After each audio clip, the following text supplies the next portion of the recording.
ꯑꯩꯒꯤ ꯄꯨꯟꯁꯤꯒꯤ ꯋꯥꯔꯤ ꯂꯤꯕ ꯃꯇꯝꯗ ꯈ꯭ꯋꯥꯏꯗꯒꯤ ꯃꯤꯌꯥꯝꯅ ꯉꯁꯤ ꯂꯩꯕꯤꯔꯤꯕ ꯆꯔꯆꯁꯤꯗ ꯂꯩꯕꯤꯕ ꯅꯨꯡꯁꯤꯔꯕ ꯏꯆꯤꯟꯅꯥꯎꯁꯤꯡꯅ ꯇꯥꯅꯤꯡꯒꯗꯕ ꯈ꯭ꯋꯥꯏꯗꯒꯤ ꯃꯄꯨꯡ ꯑꯣꯏꯕ ꯑꯩꯒꯤ ꯋꯥꯔꯤꯗꯤ ꯑꯩꯅ ꯃꯤꯠ ꯎꯗꯕ ꯁꯤꯒꯤ ꯋꯥꯔꯤꯁꯤ ꯁꯣꯏꯗꯅ ꯇꯥꯅꯤꯡꯂꯝꯒꯅꯤ ꯃꯤꯑꯣꯏꯕꯒꯤ ꯄꯨꯟꯁꯤ ꯍꯥꯏꯕꯁꯤ ꯇꯦꯁꯇꯤꯃꯣꯅꯤ ꯁꯦꯌꯔꯤꯡ ꯍꯥꯏꯕꯁꯤ ꯑꯩꯒꯤ ꯄꯨꯟꯁꯤ ꯂꯩꯔꯤꯕꯗꯨꯒꯤ ꯂꯤꯕꯤꯡ ꯁ꯭ꯇꯦꯟꯗꯔꯗ ꯃꯥꯒꯤ ꯂꯥꯏꯐ ꯁ꯭ꯇꯥꯏꯜ ꯑꯗꯨꯒ ꯃꯥꯒꯤ ꯂꯥꯏꯐ ꯇꯦꯁꯇꯤꯃꯣꯅꯤꯗꯨꯅꯤ ꯄꯨꯟꯁꯤꯒꯤ ꯋꯥꯔꯤ ꯍꯥꯏꯁꯦ ꯑꯩꯒꯤ ꯑꯣꯏꯅꯗꯤ ꯑꯩ ꯄꯣꯛꯄꯗꯒꯤ ꯍꯧꯔꯒ ꯑꯩ ꯃꯤꯠꯁꯦ ꯑꯗꯨꯝ ꯎꯗꯅ ꯄꯣꯛꯂꯛꯈꯤ ꯑꯩ ꯃꯤꯠ ꯎꯔꯛꯇꯦ ꯄꯣꯛꯄꯗꯒꯤ ꯑꯗꯨꯒ ꯑꯩꯒꯤ ꯏꯃꯥ ꯕꯕꯥꯅ ꯂꯥꯏ ꯀꯌꯥ ꯈꯨꯔꯨꯝꯗꯨꯅ ꯑꯃꯗꯤ ꯆꯦꯟꯅꯥꯏꯗ ꯑꯩꯕꯨ ꯄꯨꯕꯤꯗꯨꯅ ꯑꯩꯒꯤ ꯃꯤꯠ ꯂꯥꯌꯦꯡꯅꯅꯕ ꯌꯥꯝꯅ ꯍꯣꯠꯅꯕꯤꯈꯤ ꯂꯥꯌꯦꯡꯕꯤꯈꯤ ꯑꯗꯨꯕꯨ ꯐꯕ ꯀꯧꯕ ꯂꯩꯈꯤꯗꯦ तसेंगना ngasi chahi 6 years ki mamang 6 years sorry 4 years hai tare 5 years ki mamang gumbada su aigi mit ki manaba case phakhiba leibra haiduna US ta aigi mit ki leiriba condition se mukhoida muk thajabani adubu hozik phawbagi oinadi aigi mit sigi chap manaba case ta phakhiba amatta leitri haina haibirakpatagi aisu try tauba yengba yabadi adum yengjari अदुबो हौजिक फावबगी ओइनदी आइगी मिट की केसे फबगी खुदोंग चाबा लेते हाइना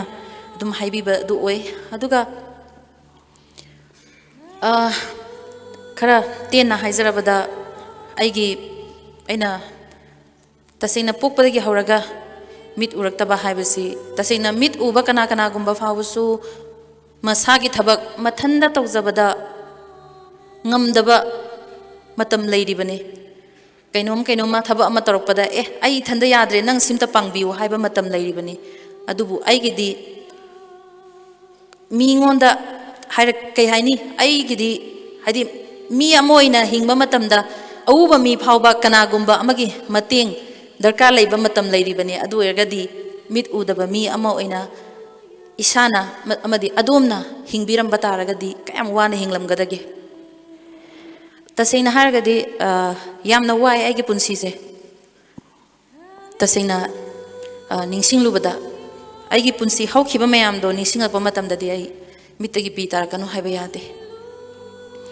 आई इमानबी सिंग पुनबा यावबा फंगक्ते Moina अउबनिना Moina दुम चतखिबा अदो आई यावनिंगागसु तसेना मोइदा अस अयेतपो ओइनिदा हाइदी मोइ ngakta nungaina chachagadabdo ai amu khut samaga puradi moida ayetpa oini haina adubu aisu mioi bani ishona aigi famda awatpa amatta leitana loina mag hapirak panina aisu thamoi ama pan banina adum matam sigi ising nungsit haijaba tare atmosphere khudimak aigi ifamda su loina mag touch loina mag tawi nungsirabe chinausi अदुबु पुमनमक से skip तौरगा दम चटननब होनै मरमदि कैनोदा आई मिट उदबनिना अदगी इमानबी सिंग कुमै हराव मथोकप मतमदसु आइसे चटनिंगबदि फावे मखोय म्यामना लांगबदुदा यावनिंगबा अदुबु मोइदा आइना येतकदबदो खल्लगा आई दुम लेहवे अदुगा आई पुंसिदा इंगथबसु फंगदे आइना लाई कयामा खुरुमगा आइना लेलंबा पुंसिदुदा आई इंगथबा लेते हेना सिगुंबा इमानबी सिंग पुनबा ngamdabagi मखोइगा पुनिंगबा पुनबा फंगदबगी नुंगाइतबा अदगी इमा इपागी मतेंग पांगनिंगबा सि पांगबा फंगदबगी नुंगाइतबा अदगी अइगोंदा नुंगाइतबा से मखल म्याम लैग्रे अदो यामना दे हाइजररोय अदुगा सुमाइना लेरकपसिदा मतमदुदा अइगी अवाबा फना लेरगसु अइ अदुम अइना थाजबा ईश्वरनि हाइना मतमदुदा खंगद्रिंगा ईश्वर खंगद्रिंगा थाजबनि अइ थाजबा ईश्वर अदुम खुरमगा लेरगसु अइगोंदा इंगथबा सुलै लैते अदु मतमदुदा अइना खनबसे अस अइसे मिगोंदा यामना येतपा मिगोंदा येतननबगी पोलकपा मपोक ओइरे अइसे अदुना कैदौनी अइ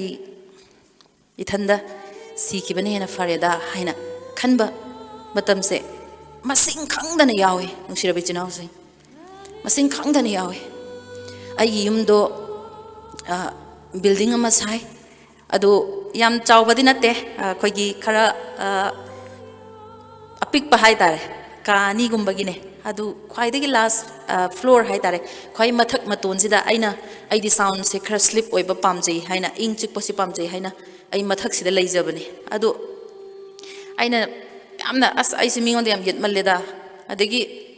ख्वाइदगी नुंगाइतबा मिट उदबगी नुंगाइतबसे अखोइ खुदसिदा पाइबा पोट अमा मखासिदा तागिबदा ꯊꯤꯕ ꯐꯪꯗꯦꯕ ꯑꯩꯈꯣꯏ ꯄꯨꯟꯁꯤꯁꯦ ꯑꯁꯨꯛꯀꯤ ꯃꯇꯤꯛ ꯌꯥꯝꯅ ꯋꯥꯕ ꯍꯥꯏꯇꯥꯔꯦ ꯑꯗꯨꯕꯨ ꯑꯩ ꯄꯨꯟꯁꯤꯁꯦ ꯁꯤ ꯐꯥꯎꯕꯁꯨ ꯑꯩ ꯋꯥꯅ ꯍꯤꯡꯉꯦ ꯅꯨꯡꯁꯤꯔꯕ ꯏꯆꯤꯟ ꯏꯅꯥꯎꯁꯦ ꯃꯌꯥꯝꯁꯨ ꯌꯦꯡꯕꯤꯌꯨꯅꯦ ꯈꯨꯠꯇꯨꯗ ꯄꯣꯠ ꯑꯃ ꯑꯗꯨꯝ ꯊꯥꯗꯕꯤꯌꯣ ꯑꯗꯨꯝ ꯃꯤꯠ ꯎꯏꯔꯒ ꯃꯥꯕꯤꯌꯣꯕ ꯐꯪꯉꯣꯏꯕ ꯅꯨꯡꯁꯤꯔꯕ ꯏꯆꯤꯟ ꯏꯅꯥꯎꯁꯦ ꯑꯗꯨꯅ ꯑꯋꯥꯕꯗꯤ ꯃꯌꯥꯝ ꯑꯃꯅꯦ ꯄꯨꯟꯁꯤꯁꯤꯗ ꯊꯦꯡꯅꯔꯛꯄꯁꯦ ꯑꯗꯨꯕꯨ ꯏꯪꯊꯕ ꯂꯩꯇꯦ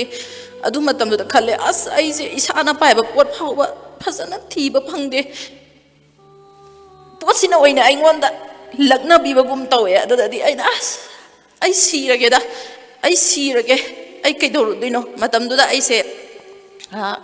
ꯑꯩ ꯏꯁꯩ ꯁꯛꯄ ꯑꯃ ꯑꯣꯏꯅꯗꯤ ꯑꯩ ꯃꯌꯥꯝꯅ ꯃꯁꯛ ꯈꯪꯕ ꯑꯐꯥꯎꯕ ꯃꯤꯗꯤ ꯑꯣꯏꯔꯦ ꯐꯥꯎꯔ ꯐꯥꯎꯕꯁꯨ ꯑꯩ ꯄꯨꯟꯁꯤꯁꯦ ꯑꯩ ꯁꯤꯅꯤꯡꯕ ꯐꯥꯎꯋꯦꯕ ꯑꯩꯒꯤ ꯇꯦꯂꯦꯟꯁꯦ ꯏꯁꯣꯔꯅꯗꯤ ꯄꯨꯊꯣꯛꯄꯤꯗꯅ ꯑꯩ ꯑꯐꯥꯎꯕ ꯃꯤꯗꯤ ꯑꯣꯏꯔꯦꯕ ꯃꯇꯝꯗꯨꯗ 2000 ꯑꯩꯁꯦ 1996 95 ꯏꯁꯩ ꯇꯝꯃꯦ ꯑꯩꯁꯦ ꯑꯗꯨꯒ ꯃꯌꯥꯝꯅ ꯃꯁꯛ ꯈꯪꯕ ꯑꯐꯥꯎꯕ ꯁꯤꯡꯒꯔ ꯃꯟꯗꯥꯀꯤꯅꯤꯅ ꯃꯅꯤꯄꯨꯔ ꯄꯨꯝꯕꯅ ꯃꯁꯛ ꯈꯪꯉꯛꯄꯁꯤꯗꯤ 1997 98 swai sidagi competition ka yawa hawe adudagi mayamna aise phajana khangbase 2000 sidagi hawe aise phajana isona thangapi phawre aina sirage na khanba matam se aina phawrakpa matam sidagi hena hawreba maramdi stage kare ithanda ka bangamdaba makeup tawre mingsen yanga makeup tawningba phangaktaba asigumba mayama nupi amoina nupi asidi kedrasu phajade hai aduna si myam se facing tawrakpada hoi aigi inaw nupi sing aigi marup sing ichilinaw sing aduga aigi ima ipa makhoi yam phai moina di aigi darkar laiba khudimang everything chamada 99% pina na badi honeba adubu mioi ba habase kanana su kanada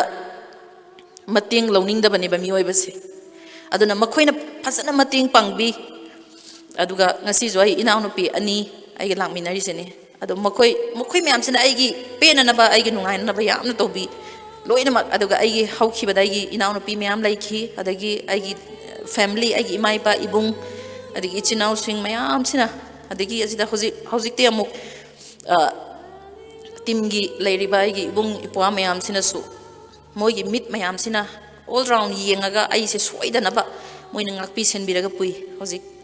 tasengna hairagadi 24 hour laiba matam sida tumba he hagolakpadagi na phamungda hek tumdri phawbase aigi punsi je challenge neba nushirabai chinausi aduga aina khwaidagi wajabase aigi khutta paiba potse tadana ba yam hona jayeba maramdi aina khunma ngamdabanina aduna aigi punsi gi wari je aina khangjaba awaba mayamse ningsinguba matamda ai yamna wae aduna aigi testimony pina ba harakpada aise as ai hoi haibade haige adubu aigi punsi wari adu mayamna aina ngasa haijabado ngasa mayamna taningi side aigi mit ki maram gi wari sina aigi living aigi lifestyle when aigi mit udana leirabanina aigi gi kamaina challenge towe kamaina lei habisini ba mayamna taningi se aduna masigi wari silir pakanda aisi amna waba aduna nusirabe chinau sing yam wai ai isagi aigi saksu yam uningi pokpadi ngasi phawba aina loina jariba aigi ichinaw mayam ima ipa leiriba mayam se nong mata udri aigi saksi sunong to udri uningba matam yam lei adubu aduna ai awab wari se mayam lei adu bai share tawrarige musirabe chinau se asumaina as ai se waman leda aigi chinau sing mayam jana moina mating pangbina hadi moiga iga 24 hour always moiga iga leimina maksu natte aduna ithanda laiba matamda ai thanda tawba thabak ngamaktaba matamda aise hekta khalle as ai sirage se ai masing thingamdana khangre ai building le chongthage se ai masing thingamdana adubu matamduda aingonda isorna ngangbiba wa ngangbiba haidare aina sirage haina khankhiba mikuptuda aingonda khambiba gumba ma feel tawba haidare maina ai punsi se yam wana facing tawre adu mathakta ai isai gi journey yam wana ai mamana ibu mana aise isai se aigi course akogi isai gi course ta mamana ibu yam wana isai tamhanbire loiba fawa tamhanbire mamana aduga aina folk research tawa matamdadi khoi mai manau pi da khoi chichi mukhoina mating pangaga folk research tawre aise नुमाइने इसाई की journey Sissu तमदबसु यादबा मयाम का मिमाननबसु होतनदबा यादबा अवाबा मरकसिदा सुमाइना सुम ले अदुबु अइंगोंदा इंथबदि लैते अइना इसाई programme अम चटनुरगा हलकपसे हेक्ता नुंगाइतबा अइंगोंदा हाइदि इमानबी ma'am लांगनरिबा तौरिबा ma'am तारुबदा अदुम नुंगाइतबा अइंगोंदा feel तवे अदुगा अदुम हलकपसेदा नोंमा इखंग खंगौदना अइंगोंदा ईश्वरगी वाहैसे थुंगलबा हाइतारे जीसु ख्रिस्तगी वारीजे अइंगोंदा इखंग खंगौदना lucky आई हजिक मयामना हजिक आइगी ताबीबा इसै जीसु अमुक लाखिनी थाजबा सिंबु खोमलखिनी हाइबा इसैदो अदुगी इसैदो नमनबगी record तौननबगी अखोय दारिसीगा अखोय इयाम्बा मगा मखोय अनीसे लागा अइंगोंदा हाय अदा अइना जीसुगी इसैदो आई सकपा हाइगद्राने हाइना हाय मतमदुदसु अइना जीसु थाजदबा ओइरबसु ईश्वरगी इसै सउ हायरपा मतमदा आइगी थमोइना यानिंगदबदि लैते आई सक्चगे हाइना अदुबु आई खनाउजे खरा सिये प्रोग्राम यामना चटपगी अदु कमाइन तौसिगे मखोयगी थाजबगी फिरेपसे याम चेले दा सोइदारिसीगा दासना जावबा हाइबा इयाम्बा मलै मागा मबानिना हाय नंगी थमोइदा सकनिंगबगी वाखलदा लैयो अदु अखोय प्रेयर तौगे अदुगा उम सोइदना सककनीना आई मोइना पुबीबनी स्टूडियोदा अदु अइसे इसै अमखक फावबा सकपा ngमोइद्रा हाइना अइसे खलम्मे आई खनाउजे यामना खनजेलसे याम सिधबा हाइतारे अदुदा अदुबु सोइदारिसी ना प्रेयर तौबी दासना जावबा मबानिना प्रेयर तौरकांदा अइना रेकॉर्ड तौखिबा इसै अमख फावबा सकपा ngमोइद्रा हाइना खलम्बा अइसे इसै 13 रेकॉर्ड तौवेबा नुसिरबा इचिनाउसे इसै 13 से ईश्वर थागतपा जीसुगी नुसिबदा सैथाबा जीसु थागतपा जीसुना अखोयगिदमक्ता वाबीखिबा असि मयामसे सैथाबा इसै ngaktaनेबा इसै 13 से रेकॉर्ड तौबा ngame अदा अइन खले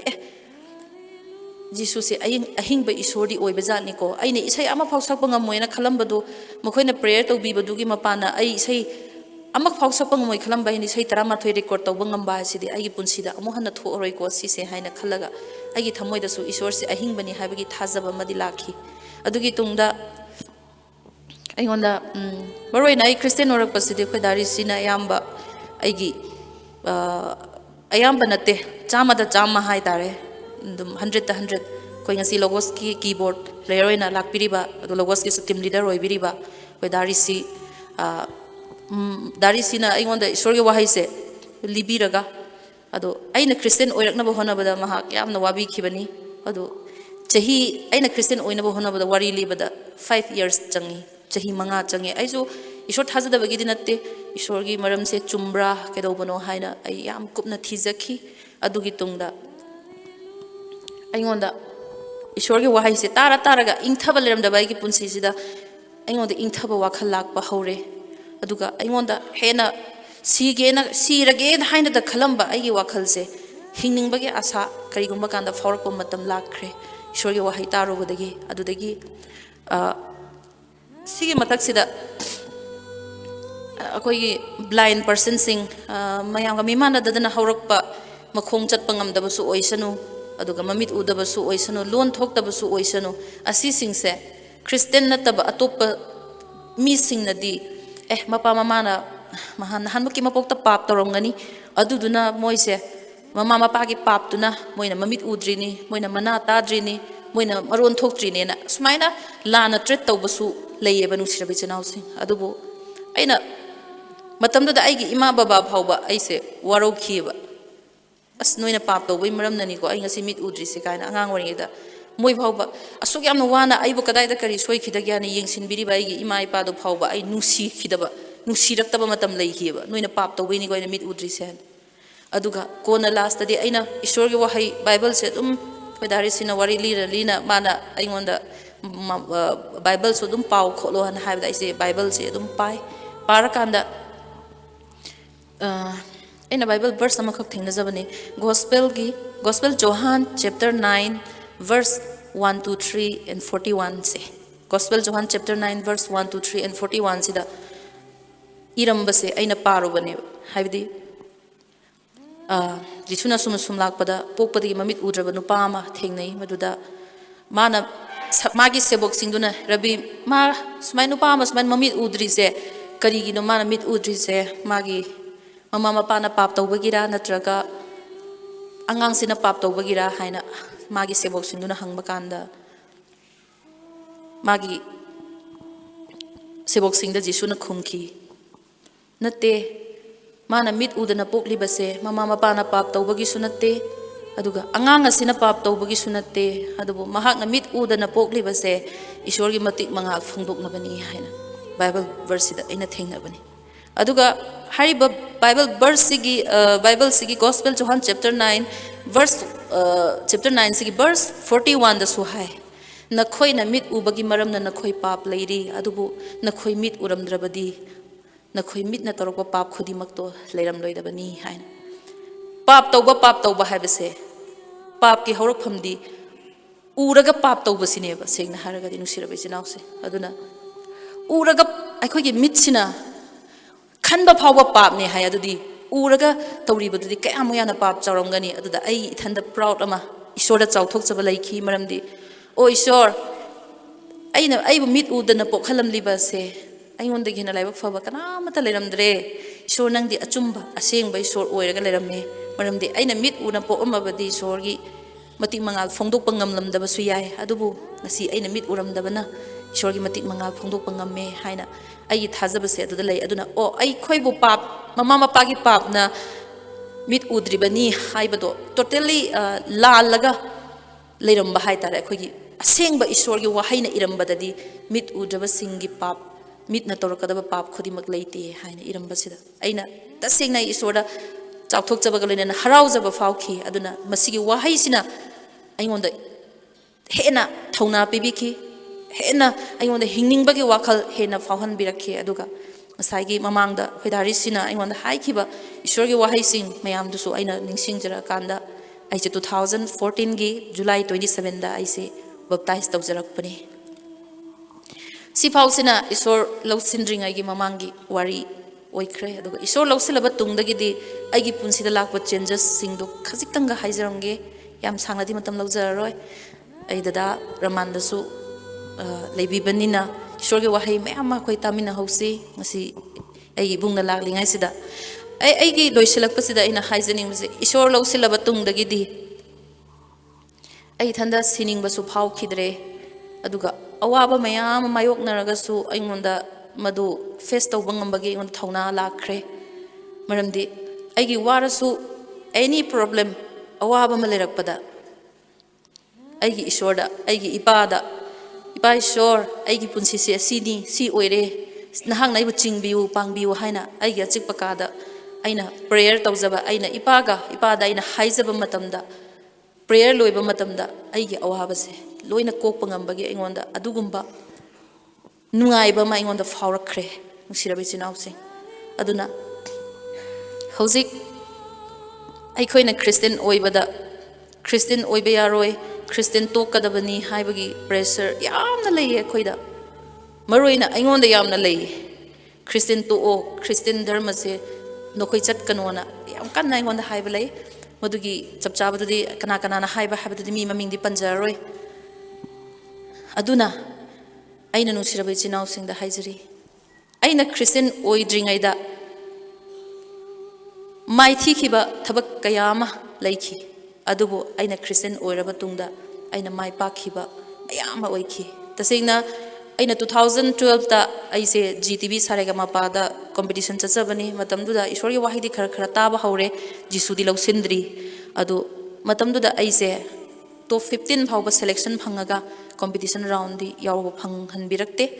adu aise yam ningba kaina moina discriminate torakpaduda aise yam nungai tana halakhi isai ga je sakpatu oge kaina mu khallabane aise adu matamdu so akoi dari sina laaga nang adu maina wakhal handhariba kaigino nangi damakta Eshor leiri akoi mayam leiri sidi adu nang aina on wa ma di haige akoina Bible da uba wahai ama lei ahanbada Eshor gi leibak to hana thiu madugi tungda nangi awatpa khudimak hapigani haiba wahai se nangna Thajaba oirabadi nang Eshor hana amukta khangkho Eshor hana nang Eshor gi lambi se amta chatkho adugi madungna nangi punsida mai pakpa kayam lakke habado nangna yengo haina asi khaktang mana haibirame aduga aina 2014 da Jisu lausilaba tungda aina 2018 da GTV sarega mapa amu hana chatkhi matamduda aina 2012 ta sakhiba GTV sarega mapa dudi mi lakh ani makhai khakta sa e contestant se aduga aina 2018 da sarega mapa yawba chatpa ai isai gi journey amoina ai hapetang haijaromge aina 2018 da GTV sarega mapa amuk hana jisu khangaba tungda yawba chatpa matam dadi contestant se 48 lakhs contestant lae mi lakh nifuga nipan contestant akhoi gi Indian Idol sina India khakta da leiba India gi state sing sidagi yawgadaba oiba sarega mapa sina akhoi gi world wide oiba competition oiba haitare aduna atop country mayam sula e Canada digi US mayam la e aduna pulap punjala kanda mi lakh 48 lakhs lae contestant se aduda aina jisu khanga chatkibaduna nushirabe chinau sing aina phangjar position se mi lakh nifu nipan competition tawbada aise 10 position isorna aingonda khudol tambirakhi hallelujah aina soiba makhak lei ipa aise moina 2012 tadi competition round gi selection tawraga round da sakhalaktabani aduna handakti 2018 sidadi ipa aina nangbu khangaga chatlabani na ai round amani dorsu aigi ipa nangna pibiba aigi talent se utpangam hanbiyo haina ni rureba tasengna haragadi adu haina haidabida ipa ai winner oihanbiyo haina niramagadi winner su piba ngamba akhogi jisu neba hallelujah aise aige prayer do khatang soigre aduna ipa na nangi asi phawbagi level da thangal abadi yarani haina isorna aigi mai pakhanbi base 2018 dadi aise 10 position holder mi lakh nifuni pangi manungda tara suba rank se aingonda pibirakpane asina aina isor thajabagi mai pakpasingi marakta aigi mai pakpagi ngaiba duni adugi mathangda aise 2019 da amuk international lions club na aise khwaidagi nolukpa khwaidagi nungsiba khwaidagi pumnamak da yomaga semakpa isorgi machanupi amani haina aise Nobel Lady haiba title do amuk Lions Club International na aingonda amuk present tawbirakhi masisu aina isorbu chena ningjaba thajabdugi maramna aingonda isorna khudol tambibane aduga hena amuk nungaibadi aise hauji su Manipur state sigi atopa singer nupida amatta oidri ado akhoi batch ta haidare do Manipur state sigi hauji se aise election gi haidare state icon moina su ai hauji leijari bane ai hakse isona thangat pi basi amna yam khrenu sirabi chinau sing aduga aina mayam da haijaning base isona hena sijinaba mi singse hena nolukadabani hena aikoina isorda hena naksin jagadabani maramdi isorna aikoi se asukke matik nusi habase aigidi amna thajajai aduna aigi punsida aina chahi manga changna aina Christian oina nabagi wari tarak paduna ngasidi aigi foundation se isorna nungjau mathakta hawiba foundation do ohenbire nusirabai chinau sing aduna ai hojikti yamna hingningba fawe karigidamak akogi Jesu Christ di achumba isorni asengba isorni aikhoiba nungsibiba isorni mahakpu ningjaba mahakpu lausinjaba misak aduna khwaidagi nungaiba khwaidagi ingthaba punsi phangani haiba wahai siga loinana ai mafam khodimakta chingda oisanu tamda oisanu Jesu gi wari tadriba mafam khodimakta chattuna Ebungo gi nungsiba sakhi se ai piba pame nusirabai chinau sing aduna hojikti ai yam koina hinginge aduna aigi prayer se mayam akhoi team gi damakta su mayam na prayer tawbiu aduga aina loisalakpada mayam da aina haijaning base aina aigi testimony Jesu phaye haina hairuba testimony amakhak kasarda Lakhipurda program amakhak akhoi Christian gi akhoi gospel gi program tawbani akhoi team pulap chachabani asigi program sida testimony piu haina haibasida ai Jesu sena aibu kanbiriba mapuni haina aina thajabagi ai Jesu loksinbani Jesu ningba matamda Jesu Christana khoibu yengbiba mi yengse mit udaba khoi phawbasu asukki matik wanga thangatuna thambirami haina testimony macha makhak yam tenba short sharing call angasi aina pirisidi yam sangbu sange mafamdu da aina pibududi only 5-6 minute kumba khaktane adu hariba aigi testimony do kanagumba ichinau singna bor phangbadagi blessing phangbadagi Facebook ta thagat phirakhi madugi testimony do Facebook thagalak padagidi Manipur lairiba larik haiba singdi yamnabu aingon ngangakte adubo khara gyan taba wat ba ichilina hosingna nangbu mit urabro noigi jisudna nangbu phahalabro an kariyam kathaina biba aibu chaibiba aibu ngangbiba sina bomnin nin khibane Manipur se 2019 gi May swai sida matam duda ai turamba yabane aise adubu ai tude maramdi akhona Matthew da uri baduni maramdi thawai ton ba singdu yai fabani maramdi sarga laibak makhoi gini hai kana gumbana na khoibu jisugi maramna na khoida thina chairabadi madu yai fabani haibado ai di matam dudagi hona yai fabi oi khrebanu sirabai chinau sing hallelujah ai yamna harau sabase aingonda adugi wahai mayam na aingonda thina chaibase ai taba ngamde adubu ai makhoi gam ta manade moiga amata ai khatnage hanu su khan khiba laite aduna matam duda fauba aina mayam pomna makna Manipur pumbana ngangbadugi reaction se hauzik kadai da leiri haibada nusirabai chinau sing aingonda film isai aina saktra di fazaroi haina hairamba film isai kaya amasu hauzikti jisu ningi haiduna aingonda pirakhidre film isai chama nambada 99 kakhat pikre aigi lifeline oijaba aigi profession aduga aigi Manipur tauba Manipur isai program chama torokpada program 95 aingonda gi kakre maramdi jisu ningi haiduna adubu ai kaisu chingnaba leite taibangpalgi thabak khudimakti kongol gumbani bor leite amaromda aduba ngasi aina haidokliba wahai sing asigidi aigi mana yamna leye nusirabai chinausi ai khoina ngasi tawriba thogal se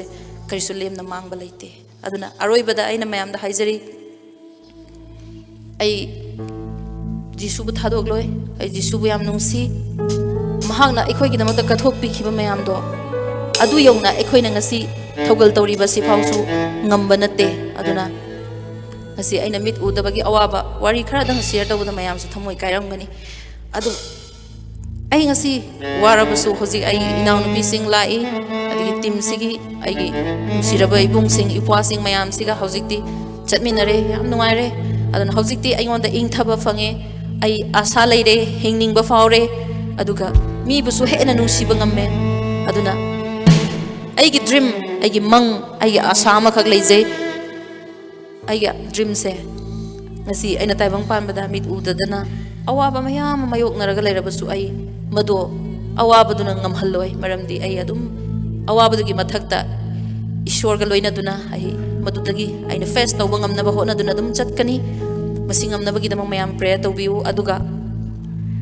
taibang panda aigi mitsina uba phangdana wana len borabasu hayeng sargadadi